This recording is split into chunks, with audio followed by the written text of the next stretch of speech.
할렐루야. 12월 23일 월요일 새벽 기도를 시작하겠습니다. 사도신경으로 우리의 신앙을 고백합니다. 나는 전능하신 아버지 하나님 천지의 창조주를 믿습니다. 나는 그의 유일하신 아들 우리 주 예수 그리스도를 믿습니다. 그는 성령으로 잉태되어 동정녀 마리아에게서 나시고 본디오 빌라도에게 고난을 받아 십자가에 못 박혀 죽으시고 장사된 지 사흘 만에 죽은 자 가운데서 다시 살아나셨으며 하늘에 오르시어 전능하신 아버지 하나님 우편에 앉아 계시다가 거기로부터 살아있는 자와 죽은 자를 심판하러 오십니다. 나는 성령을 믿으며 거룩한 공교회와 성도의 교제와 죄를 용서받는 것과 몸의 부활과 영생을 믿습니다. 아멘. 찬송가 122장 찬양하시겠습니다. 찬송가 122장입니다.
누가복음 1장 26절에서 38절까지 말씀입니다.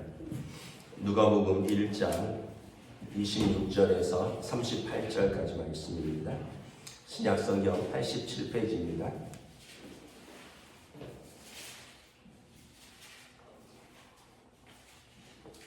다 찾으신 줄 알고 저 여러분들이 한 절씩 교독하겠습니다. 누가복음 1장 26절부터 38절 신약성경 87페이지입니다. 여섯째 달에 천사 가브리엘이 하나님의 보내심을 받아 갈릴리 나사렛이란 동네에 가서 다윗의 자손 요셉이라는 사람과 약혼한 처녀에 이르니 그 처녀의 이름은 마리아라. 그에게 들어가 이르되 은혜를 받은 자여 평안할지어다. 주께서 너와 함께 하시도다 하니 처녀가 그 말을 듣고 놀라 이런 인사가 어찌함인가 생각하되 천사가 이르되 마리아여 무서워하지 말라. 내가 하나님의 은혜를 입었느니라. 보라 내가 잉태하여 아들을 낳으니 그 이름을 예수라 하라. 그가 큰 자가 되고 지극히 높으신 이의 아들이라 일컬어질 것이요 주 하나님께서 그 조상 다윗의 왕위를 그에게 주시리니 영원히 야곱의 집을 왕으로 다스리실 것이며 그 나라가 무궁하리라. 마리아가 천사에게 말하되 나는 남자를 알지 못하니 어찌 이 일이 있으리까. 천사가 대답하여 이르되 성령이 내게 임하고 지극히 높으신 이의 능력이 너를 덮으시리니 이러므로 나실 바 거룩한 이는 하나님의 아들이라 일컬어지리라. 보라 내 친족 엘리사벳도 늙어서 아들을 배었느니라. 본래 임신하지 못한다고 알려진 이가 이미 6달이 되었나니 대저 하나님의 모든 말씀은 능하지 못하심이 없는 일을 함께 읽습니다. 마리아가 이르되 주의 여종이오니 말씀대로 내게 이루어지이다 하니 천사가 떠나니라. 아멘. 할렐루야. 네, 월요일 또 새로운 하루 한 주가 시작됩니다. 하나님께서 은혜로 평강으로 함께 하시기를 축복합니다. 네, 우리 월화는 성탄을 앞두고 성탄 본문으로 우리가 말씀을 봅니다. 오늘 말씀은 수태고지 본문이라고 하죠. 이제 예수님의 육신의 어머니 마리아에게 예수님의 탄생을 알려주는 그런 본문입니다. 이 말씀을 통해서 우리가 기도는 어떻게 해야 되며 또 순종은 어디까지 하는가를 잘 보여주고 있죠. 26절에 보면 천사 가브리엘이 하나님의 보내심을 받아 갈릴리 나사렛이란 동네에 갑니다. 이 성경에 보면 천사들이 이렇게 나오는데 가브리엘은 좋은 소식을 전하는 천사장입니다. 다니엘서 같은 데 보면 미가엘은 이제 그 전쟁 같은 그런 하나님의 또 백성을 대리하여 싸우는 영적 전쟁에 나오는 천사장이라면 가브리엘은 좋은 소식을 전하는 천사장인데 나사렛이란 동네에 가서 다윗의 자손 요셉이라고 하는 사람과 약혼한 처녀에게 이르니 그 처녀의 이름은 마리아라. 다윗의 자손 요셉이 중요하죠. 왜냐하면 마태복음에 예수 그리스도의 세계라 아브라함과 다윗의 자손 예수 그리스도의 세계라 이렇게 나옵니다. 다윗의 언약 사무엘하 7장의 다윗 언약에 따라서 메시아는 아브라함과 다윗의 자손으로부터 나오는 것입니다. 그래서 그 하나님의 언약의 성취인데 문제는 이 다윗과 약혼했다. 이제 이스라엘에서는 이제 결혼의 단계가 이제 이런 단계가 있습니다. 우리의 약혼보다 조금 더 앞서 나간 단계인데 그 정혼 완전한 결혼식이 올리기 전까지 이제 그 여인을 이제 데려오는데 부부 관계는 하지 않는 거예요. 그리고 나서 일정한 기간이 있다가 결혼식을 올리는 겁니다. 그래서 이 마리아에게 다윗의 자손 요셉과 마리아는 이제 약혼이라는 관계이지만, 그러니까 정식 결혼 직전의 정혼의 단계인 것이죠. 근데 성경에 보면 요셉은 어떤 사람이냐면 그는 의로운 자라 이렇게 되어 있어요. 그래서 마리아가 이제 아이를 가졌다는 소식을 알고 조용히 파혼하려고 합니다. 왜냐하면 율법에 그 결혼하지 않은 처녀가 아이를 가지면 부정하니까 그 돌에 맞아 죽는 것이거든요. 그러니까 이제 마리아를 조용히 돌려보내려고 했다. 그래서 요셉은 이제 의로운 사람이라는 말은 어떤 의미냐면 faithful to the law에서 율법에 충실한 사람이라는 뜻이에요. 그러니까 이 사람은 율법에 충실하다는 얘기는 아이를 가진 여자랑 결혼할 수 없는 거예요. 이게 요셉의 입장입니다. 대신에 마리아를 사랑하였기 때문에 그를 고소를 한다거나 그를 돌에 맞도록 내어주지는 않지만 율법에 따라서 파혼을 하려고 했던 것이죠. 그러니까 요셉과 마리아는 둘 다 하나님 보시기에 의로운 사람이었습니다. 근데 이 마리아가 왜 하나님께서 마리아에게 천사를 보내셨냐? 28절에 보면 그에게 들어가 이르되 은혜를 받은 자여 평안할지어다. 주께서 너와 함께 하시도다. 여러분 언제 이런 말을 들을까요? 기도할 때입니다. 마리아는 기도하는 사람이었다는 것이죠. 여러분 물론 매사에 주님과 동행하니까 주님의 음성을 매사에 들을 수 있지만 그래도 여러분 TV 보다가 주의 음성을 듣겠습니까? 트로트 막 나오는데 주의 음성이 들리겠습니까? 여러분 시장 가서 아줌마 100원만 깎아줘, 100원만 더 깎아줘 이럴 때 콩나물 100원 깎는데 주의 음성이 들리겠어요? 운전하는데 주의 음성이 들리겠어요? 물론 이제 범사에 주님의 음성을 듣는다면 가능하지만 일반적으로 천사의 음성을 주의 음성을 듣는 것은 기도할 때입니다. 그러니까 마리아를 하나님께서 선택하신 것은 그 여인은 기도하는 여인이었고 요셉은 율법에 충실한 의로운 사람이었다라는 거예요. 그래서 하나님의 음성을 듣는 사람은 이렇게 말씀을 사랑하고 기도하는 그 가정에 하나님께서 찾아오셨다. 29절에 이제 마리아가 생각을 하죠. 이 말을 듣고 놀라 이런 인사가 어찌하느냐. 기도하는데 그런 음성을 들으니까 놀라죠. 그런데 천사가 말합니다. 마리아여 무서워하지 말라. 내가 하나님의 은혜를 입었느니라. 보라 내가 잉태하여 아들을 낳으리니 그 이름을 예수라 하라.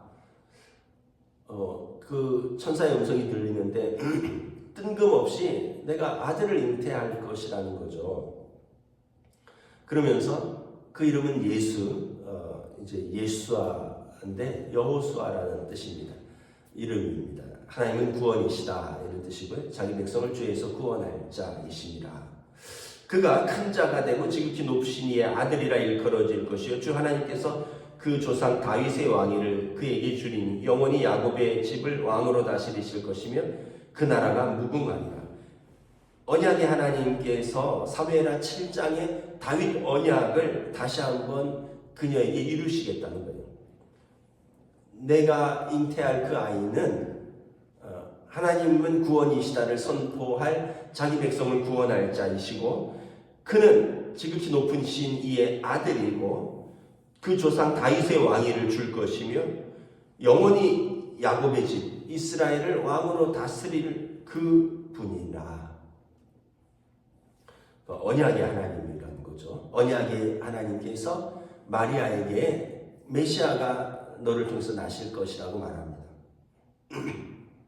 마리아가 거절합니다. 34절에 천사에게 말하되 나는 남자를 알지 못하니 어찌 이 일이 있으니까.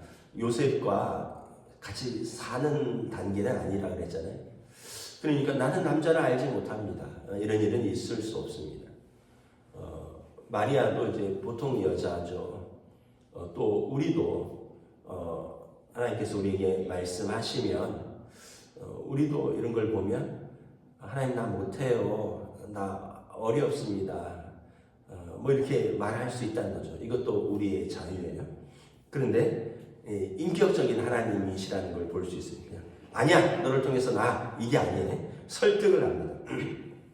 천사가 대답하여 이르되 성령이 내게 임하고 지극히 높으신 이의 능력이 너를 덮으시리니 이러므로 나실과 거룩한 이는 하나님의 아들이라 일컬어지리라. 그래, 이게 상식적으로는 불가능하다. 또 너 혼자 어떻게 아이를 낳겠느냐. 그러나 성령이 내게 임하실 것이다. 지극히 높으신 이의 능력이 너를 덮으실 것이다. 그러므로 나실 이는 거룩한 하나님의 아들이다. 우리도 뭐 하나님께서 뭐 기도하는 가운데 우리에게 무언가를 부탁하면 아유 나는 시간도 없고요, 건강도 약하고요, 돈도 없고요, 아유 난 못해요, 아유 난 못해요. 근데 말씀을 하시죠. 그 직분을 주신 것은 하나님의 성령이 너에게 주신 것 아니냐. 직분을 너의 힘으로 받았느냐. 하나님께서 그 직분을 감당하시도록 능력을 부어주시지 않느냐. 그러면서 이제 우리에게 설득을 하셔요. 우리 일이라면 우리가 할 일일 것입니다. 그런데 하나님의 일이라면 하나님께서 하실 것입니다. 단지 우리를 통해서 하나님이 하실 거예요. 그래서 하나님의 일을 내가 된다 안 된다라고 말하는 것은 교만입니다.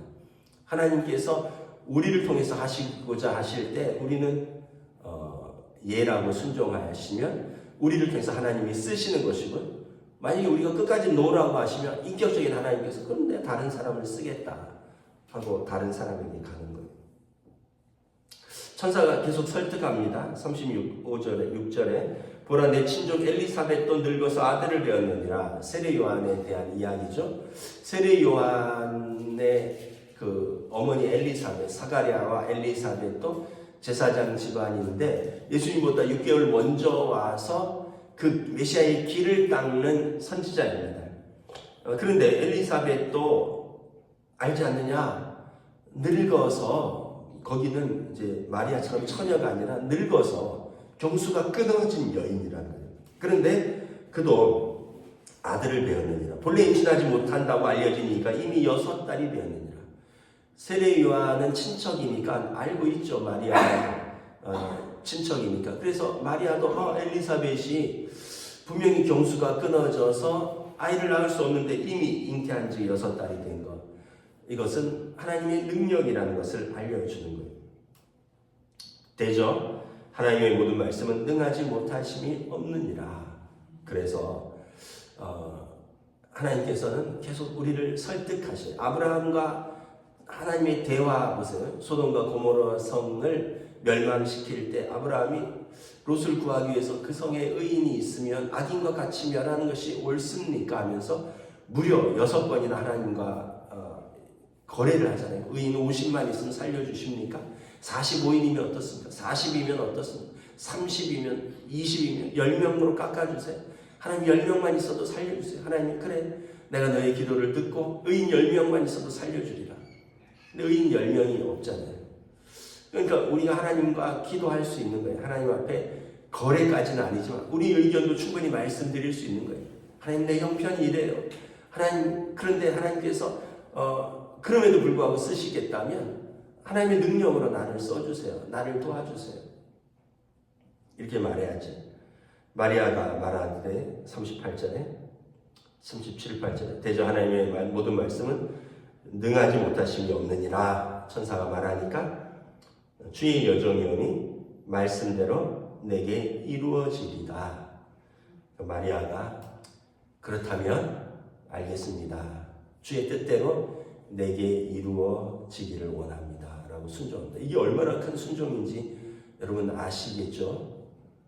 결혼이 파혼이 될 수도 있고요. 그리고 돌에 맞아 죽을 수 있는 일입니다.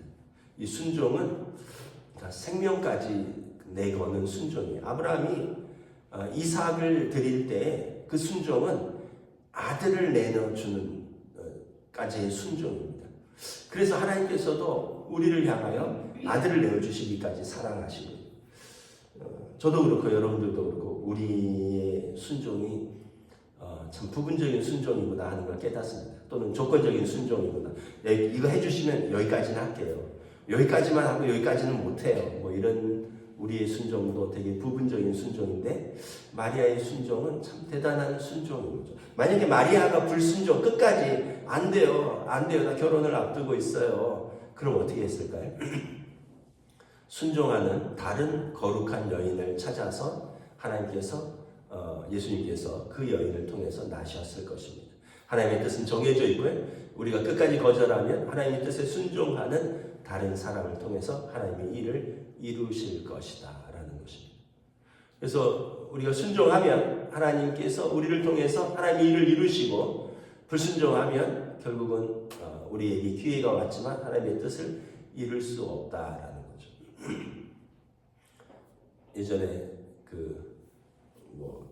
이런 몇 번 말씀을 드렸는데, 저도 들은 이야기를 했습니다. 저희 부친에게 어떤 집에 신방을 갔는데 며느리가 아이를 못 낳아서 시어머니가 신방을 받으면서 며느리를 같이 불렀대요. 근데 며느리가 믿음이 시원찮아요. 그래서 목사님이 이 본문을 가지고 이렇게 설교를 하면서, 하나님께서 이 가정에 아들을 주시기를 원합니다. 사무엘의 한나처럼 뭐 이러면서 말씀을 전했더니, 며느리는 믿음이 시원찮으니까 그냥 시어머니가 앉으라 해서 앉으니까 뾰로통하고 있는데, 시어머니가 며느리가 그러니까 민망해서 아멘 이랬대. 그리고 나서 석 달 후에 아이가 생겼는데 시어머니에게 생겼대. 50대 중반이 넘은 시어머니에게 생겼대. 아멘 하는 자에게, 순종하는 자에게 이 역사가 이루어진다는 것을 오늘날에도 보여줍니다. 저와 여러분들이 온전한 순종으로 하나님 앞에 나아가는, 또 우리의 온전한 순종으로 우리에게 오신 예수님을 우리가 감사하고 축하하는 성탄 되시기를 주님의 이름으로 축복합니다. 기도하겠습니다. 하나님 은혜를 감사합니다. 하나님께서 말씀에 충실한 요셉이라는 다윗의 자손과, 또 늘 하나님께 기도하고 하나님의 음성을 즐겨 듣고 순종하는 마리아라는 기도하는 여인을 통해서 하나님의 아들을 보내셨습니다. 그리고 마리아의 그 큰 순종 가운데 하나님의 아들이 말씀이 육신을 입고 이 땅에 오셨습니다. 예수님이 오시기까지 이렇게 순종한 한 가정이 있었고, 한 여인이 있었고, 그리고 예수님께서 하나님의 아들로서 하늘 보좌를 버리시고 땅에 사람의 모습으로 자기를 낮추시고 이 땅에 오시되 죽기까지 십자가에서 순종하사 우리의 구원을 이루셨습니다. 순종을 통하여 하나님의 구원을 이루셨습니다. 이러한 예수님의 오심을 축하하고 감사하고, 또한 우리도 주님 앞에 순종으로 나아가는 복된 성탄으로 인도하여 주시옵소서. 감사를 드리오며 우리 주 예수 그리스도의 이름으로 기도드리옵나이다. 아멘. 하늘에 계신 우리 아버지, 아버지의 이름을 거룩하게 하시며 아버지의 나라가 오게 하시며 아버지의 뜻이 하늘에서와 같이 땅에서도 이루어지게 하소서. 오늘 우리에게 일용할 양식을 주시고, 우리가 우리에게 잘못한 사람을 용서하여 준 것 같이 우리 죄를 용서하여 주시고, 우리를 시험에 빠지지 않게 하시고 악에서 구하소서. 나라와 권능과 영광이 영원히 아버지의 것입니다. 아멘.